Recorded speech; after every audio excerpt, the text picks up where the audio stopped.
দুর্নীতি দমন কমিশন গঠন, আইনের পরিবর্তন সহ নানা পদক্ষেপও সরকারি কর্মকর্তাদের দুর্নীতি থামানো যাচ্ছে না। এই অবস্থায় ন্যায়পাল নিয়োগ জরুরি বলে মনে করেন আইন বিশেষজ্ঞরা।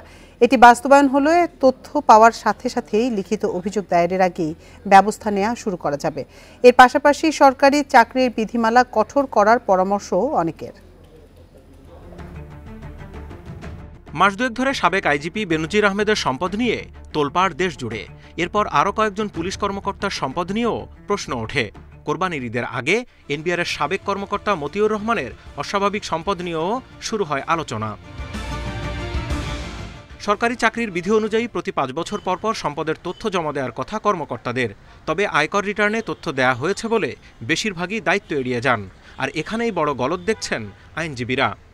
যে আমার তো ইনকাম ট্যাক্সে সব কিছু দেওয়াই আছে, it really doesn't make any difference. আমি একটা দুর্নীতি করি, আমি একটা ইয়াবা ব্যবসা করি, আমি সেটার টাকা দিয়ে একটা 24 তলা বিল্ডিং বানাই এবং সব ট্যাক্স আমি ডাবল দিয়ে রাখি। একটা ফ্লোরের জন্য আমি 3টা হেডে ট্যাক্স দিই, বাট ডাজ ইট মিন যে আমার সোর্সটা ইলিগাল? নিয়মিত সম্পদের হিসেব দেওয়ার বিধান কার্যকর করা কিংবা আইন সংশোধন করে নতুন পদ্ধতির পরামর্শ দিয়েছেন অনেক আইনজীবী।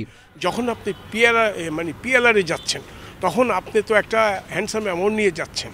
ওই হ্যান্ডসাম অ্যামাউন্ট নেওয়ার আগ মুহূর্তে যদি গভর্নমেন্টের ভিজিলেন্স টিম দেখেন যে উনি কত টাকার প্রপার্টি আছে, সন্দেহজনক হয়, তাইলে তো বোঝা যাচ্ছে উনি সৎভাবে বা অসৎভাবে নিচ্ছে।